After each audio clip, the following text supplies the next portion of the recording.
The slap echoed through the packed cafeteria like a gunshot. Grace Sullivan stood perfectly still, her left cheek burning red, but her eyes remained eerily cold as she stared directly at Preston Blackwood. Instead of crying or running away like every other victim before her, she glanced at her watch and whispered something that made Preston's smirk falter. 3 more minutes, she said, her voice unnaturally calm. 3 more minutes, and I'll have everything I need. 200 students froze in place, phones raised to record the spectacle. But none of them caught Grace's next whisper into the tiny microphone hidden in her collar. Phoenix to Cardinal. Target has taken the bait. Prepare for breach in T-10. Preston laughed mockingly, completely unaware that within 10 minutes he would be the one crying. And not just from pain. Before we dive deeper into this shocking story of hidden identities and dark secrets lurking beneath an elite school's polished surface, take a moment to hit that subscribe button if stories of justice and unexpected twists keep you on the edge of your seat. Drop a comment below sharing your thoughts on bullying in schools, because what you're about to witness goes far beyond typical teenage cruelty. Your support helps us bring more of these powerful stories to light. And trust me, this one will leave you questioning everything you thought you knew about the quiet girl in the corner. Ridgemont Academy stood as Connecticut's most prestigious private school, where $90,000 in annual tuition bought much more than just education. 3 weeks ago, Grace Sullivan had appeared as a transfer student on a full scholarship. Her backstory was flawless. Parents killed in a car accident, living with an elderly aunt, maintaining a perfect 4.0 GPA from a public school in Kansas. But every word of it was carefully crafted fiction. Preston Blackwood, 18 years old and heir to the Blackwood Industries empire, ruled Ridgemont like his personal kingdom alongside his crew, the Elite Eight. These untouchable children of privilege operated above consequences. Their parents' wealth serving as an impenetrable shield against any form of accountability. Students whispered about Preston's Friday night club, where lavish parties took place in secluded mansions, the same parties that Melissa Chen, Jennifer Park, and Ashley Rivera had attended before they vanished without a trace. Grace noticed the small detail that morning. Preston wore a silver ring engraved with an unusual symbol, a serpent wrapped around a key. The exact same symbol she'd discovered in Melissa Chen's room during her preliminary investigation, hidden in a jewelry box beneath seemingly innocent friendship bracelets. In class earlier that day, Grace had taken notes with a tactical titanium pen, definitely not standard student equipment. She'd positioned herself in the far corner, back against the wall, with clear sightlines to both exits and every student in the room. Her sneakers showed a specific wear pattern at the heel, the kind developed through years of tactical running drills, not casual jogging. When Preston and his crew had cornered her in the hallway between second and third period, Grace hadn't flinched. Her breathing remained steady, 4 seconds in, 4 seconds out, a stress management technique taught to Special Forces operators. She counted their footsteps without looking, mapping each person's position through sound alone. "Scholarship girl," Preston had sneered, his breath smelling of expensive coffee and entitlement. "Heard you're from Kansas. First time seeing real money?" Grace had ducked her head, playing the perfect victim. But her fingers tapped against her thigh in a subtle pattern that anyone trained in Morse code would recognize. SOSPB, subjects on site, Preston Blackwood. "Actually," Grace had said quietly, keeping her voice deliberately meek, "Blackwood Industries has an interesting history.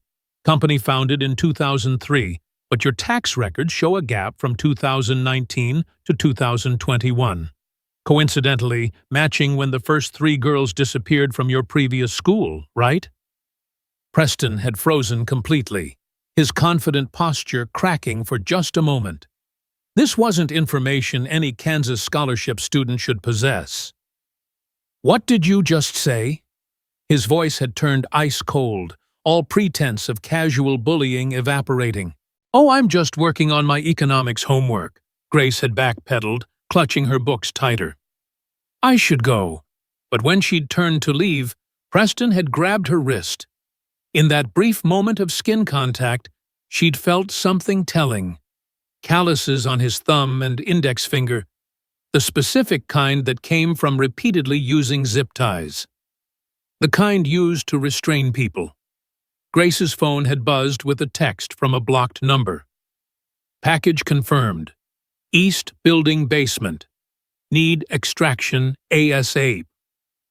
The 3 missing girls might still be alive, and they were somewhere on this very campus. Now, standing in the cafeteria after Preston's public assault, Grace watched him circle her like a predator who didn't realize he'd already become prey. The Elite 8 formed a loose perimeter, cutting off escape routes while ensuring maximum visibility for their leader's performance. Ryan, Preston's second-in-command, live-streamed everything on Instagram with the title "Humiliating Kansas Girl." "Listen carefully, Kansas," Preston said, loud enough for everyone to hear. "This school has its own laws, and the first law is knowing your place." "Interesting you mention laws," Grace replied, finally allowing steel to enter her voice. "Do you know what the federal sentence is for interstate kidnapping? 25 to life, especially when the victims are under 18. The words detonated like a bomb in the silent cafeteria. Ryan's phone shook in his hand, the live stream capturing his shocked expression. "Is she talking about—" "Shut up!" Preston roared, his face flushing red, but Grace wasn't finished. She pulled out her phone, fingers flying across the screen with practiced efficiency. Within 30 seconds, Ryan's live stream cut out, replaced by screenshots of encrypted messages between Preston and an unknown contact. "New shipment, ready Friday. Usual pickup point." "How did you—" Preston lunged forward, snatching her phone, but the damage was done. Someone had already screen-recorded everything. Grace employed a military-grade security application on her device, not the typical apps teenagers downloaded from regular stores. This government-level encryption software enabled legally admissible audio recording with timestamp verification, blockchain data encryption, and forensic recovery capabilities that law enforcement agencies relied upon. Every threat, every assault was being documented in a format acceptable in federal court. The technology transformed an ordinary smartphone into a sophisticated investigation tool capable of penetrating civilian networks while maintaining chain of custody for evidence. Preston's frustration boiled over. He slammed his hand down on Grace's lunch tray, sending chocolate milk cascading across her clothes. The entire cafeteria held its breath, waiting for tears, for her to break like every other victim before her. Instead, Grace calmly checked her watch again. 2 minutes and 30 seconds. 2 minutes until what? Preston snarled, trying to regain control of the situation. Until my team moves in, Grace said, wiping milk from her face with unsettling composure. You just assaulted a federal witness. Congratulations on adding another 5 years to your sentence. You think you're what? Preston grabbed Grace's collar, lifting her slightly off her feet. FBI? CIA? You're just a pathetic charity case playing dress-up. Close, Grace whispered, her breath steady despite the physical threat. Multi-agency task force on human trafficking. And Preston? We already found the basement. The color drained from Preston's face like someone had pulled a plug. His hands trembled as he released her, taking an involuntary step backward. Around them, students began to murmur, phones capturing every second of his unraveling composure. Panicking, Preston drew his hand back to slap Grace again, putting his full weight behind the blow. But this time, she caught his wrist in midair with a fluid motion that spoke of years of training. A subtle twist, a textbook close-quarters combat technique, and Preston dropped to one knee with a cry of pain that silenced the entire room. "Melissa Chen, 16 years old, missing since September 12th, Grace said, her voice carrying clearly across the silent cafeteria. Jennifer Park, 17, disappeared September 25th. Ashley Rivera, 15, last seen October 8th. Should I continue, or would you prefer to start explaining where they are?" Ryan fumbled for his phone with shaking hands, frantically dialing someone. "Code Red! The girl knows about the basement. Clean everything now!" But his desperate call had just made things worse. Grace smiled coldly. "That call just gave us 3 more phone locations. Thank you for your cooperation." She pressed a button on her phone. Fire alarms began shrieking throughout the building, but every trained ear could tell this wasn't a standard fire alarm pattern. This was something else entirely. T-minus 30 seconds, Grace announced calmly. "I suggest everyone get on the floor. Now." Students scrambled for cover, some diving under tables, while others pressed themselves against walls. Preston stood frozen, his world collapsing in real time as sirens grew louder outside. Not fire trucks. Something far more serious. The cafeteria doors didn't open. They exploded inward with controlled force. SWAT officers poured through the breach, weapons drawn and voices commanding. "Everyone stay down! Hands where we can see them!" Through the tactical formation walked a man in an FBI vest, his expression grim and purposeful.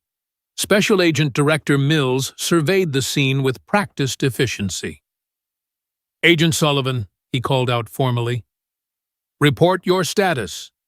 Grace stood slowly, reaching into her jacket to produce a badge that caught the fluorescent lights. "Junior Agent Grace Sullivan, identification Delta 77. 3 primary targets confirmed on site. Primary suspect Preston Blackwood in custody.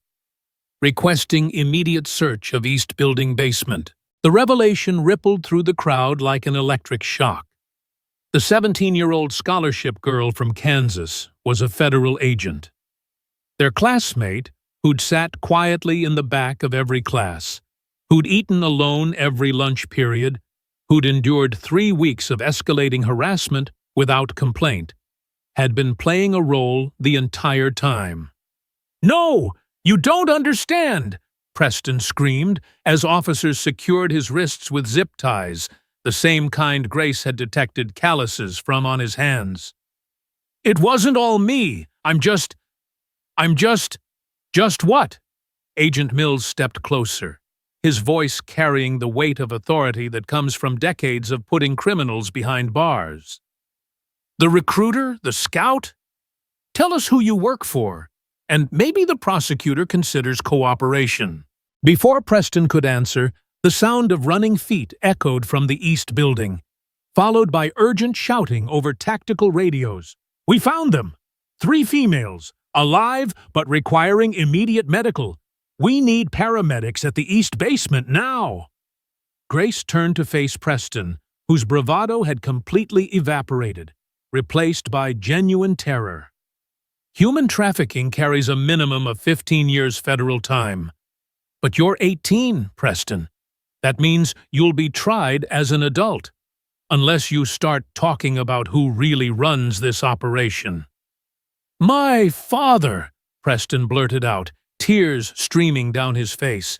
"Richard Blackwood. He forced me into it, said it was family business, that I had to prove myself worthy of inheriting the company." The confession sent shockwaves through the cafeteria. Students gasped, some dropping their phones in shock. The untouchable Preston Blackwood, golden boy of Ridgemont Academy, was admitting to being part of a human trafficking ring run by his own father. Grace pulled up a holographic display on her phone, projecting it onto the cafeteria wall for everyone to see. The organizational chart showed connections between dozens of names, schools, and businesses, with Richard Blackwood's photo at the center. Red lines connected him to 12 other private schools across the East Coast. 18 months of investigation, Grace explained, her voice steady but carrying an undertone of personal investment. Your father's network doesn't just operate here.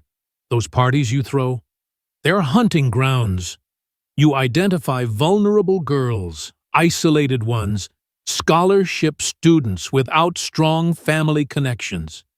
Then you invite them to your Friday night club, where they're drugged and transported. Principal Henderson burst through the crowd, his face flushed with indignation. This is preposterous. Ridgemont Academy is one of the most prestigious institutions in the country. There must be some mistake. Grace turned slowly to face him.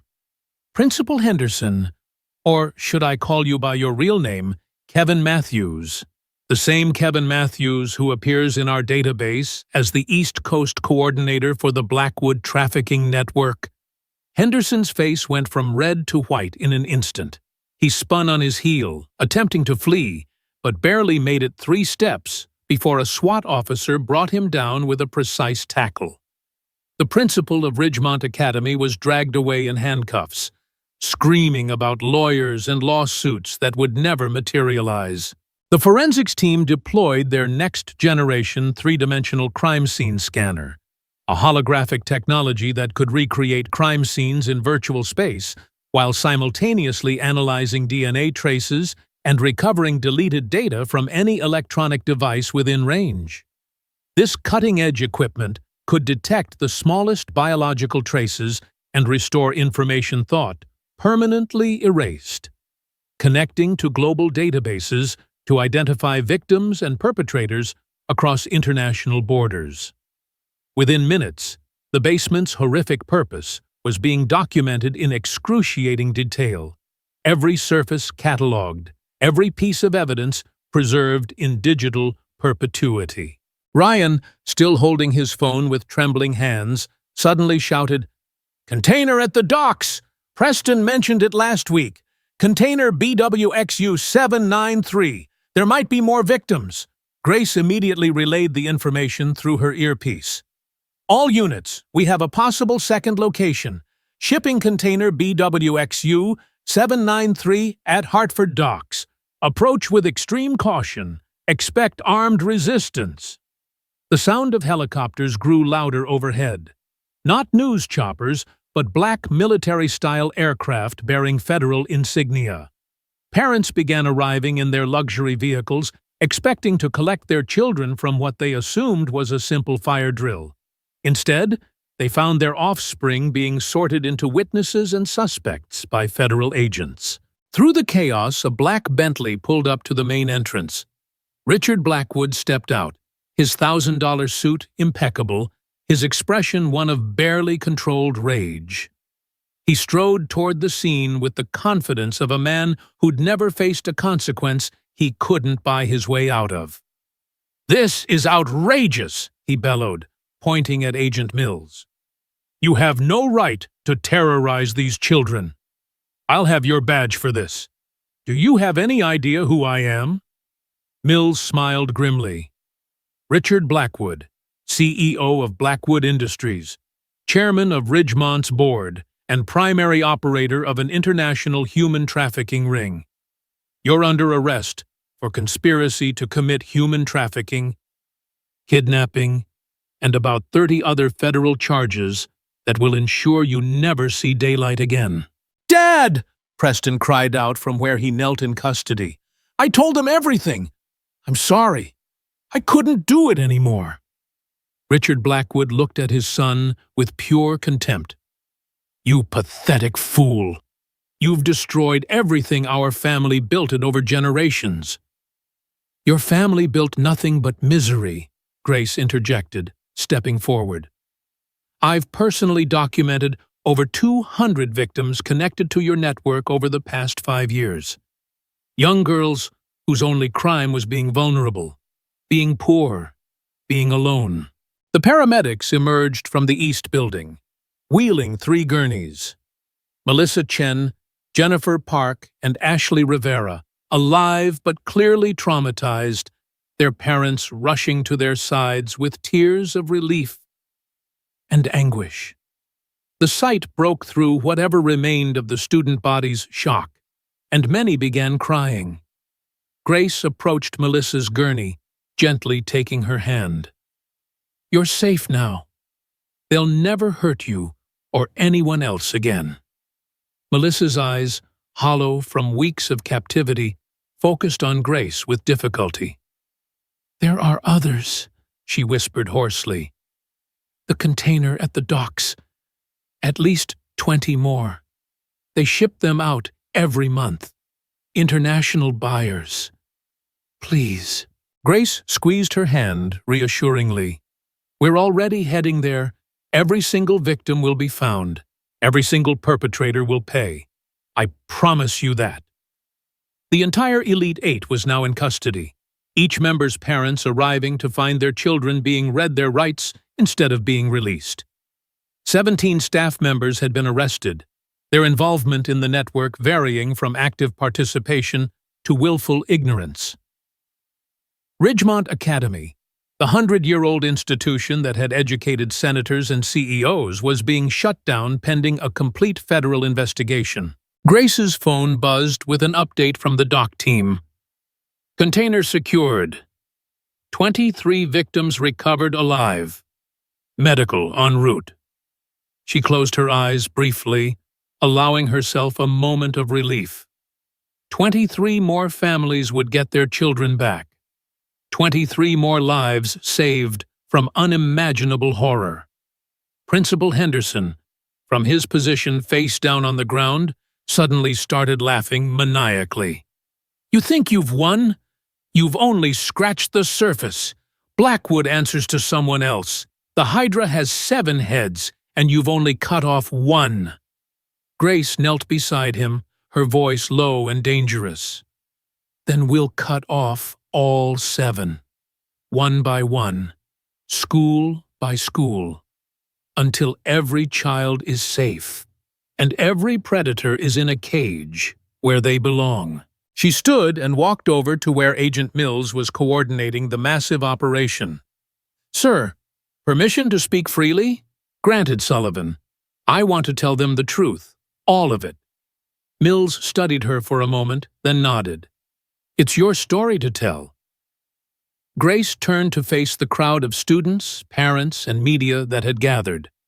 She pulled out a photograph from her wallet, holding it up for everyone to see. A smiling girl, barely 16, wearing a Ridgemont Academy uniform. "This is Emma Sullivan, my older sister.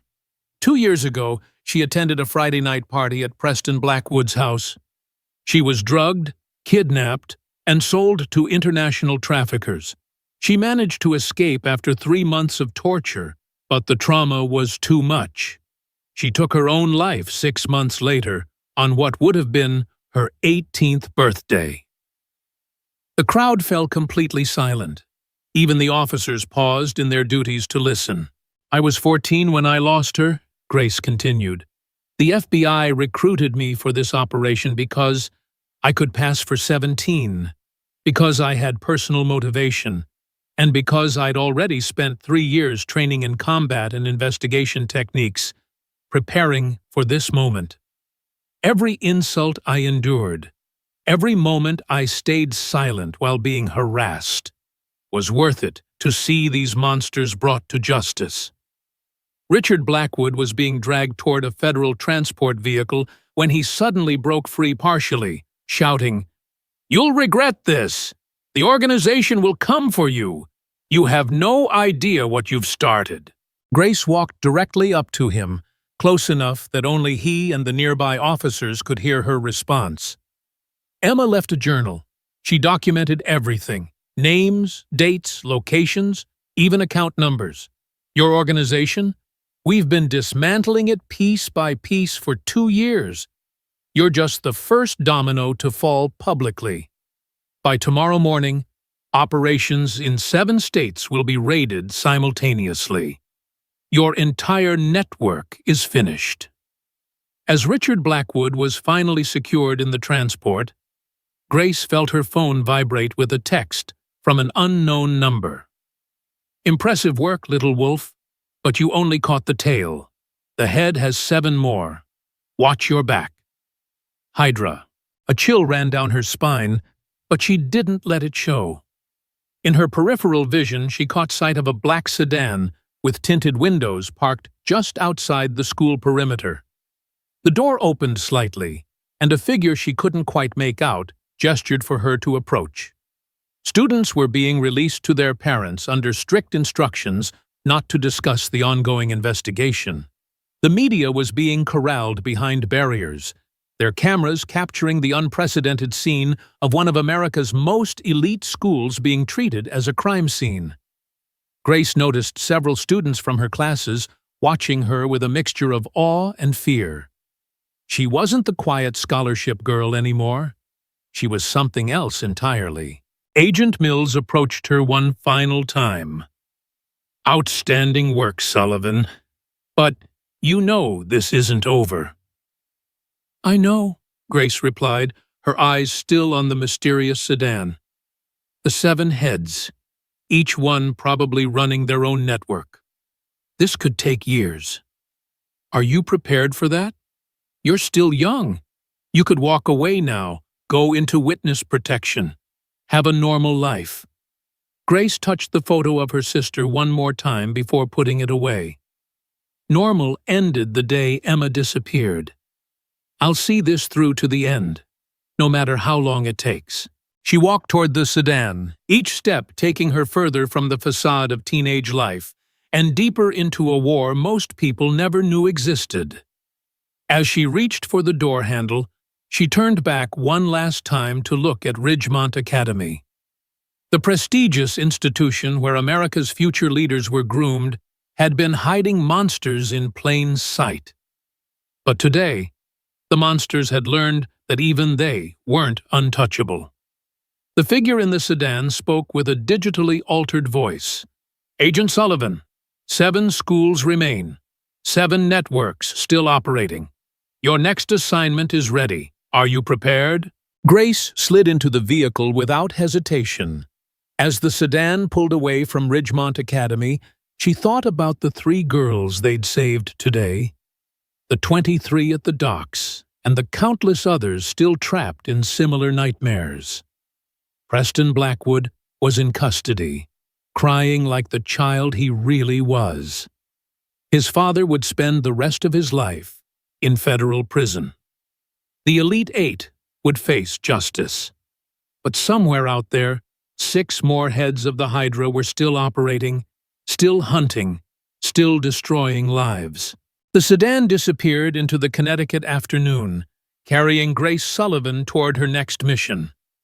Behind them, Ridgemont Academy stood as a crime scene, its legacy forever tainted. In the cafeteria where it all began, Preston's blood still stained the floor where Grace had brought him to his knees. The powerful had fallen, the weak had risen, and justice had prevailed. But in the world of shadows where Grace now operated, victory was always temporary. The hunt never ends. It just changes prey.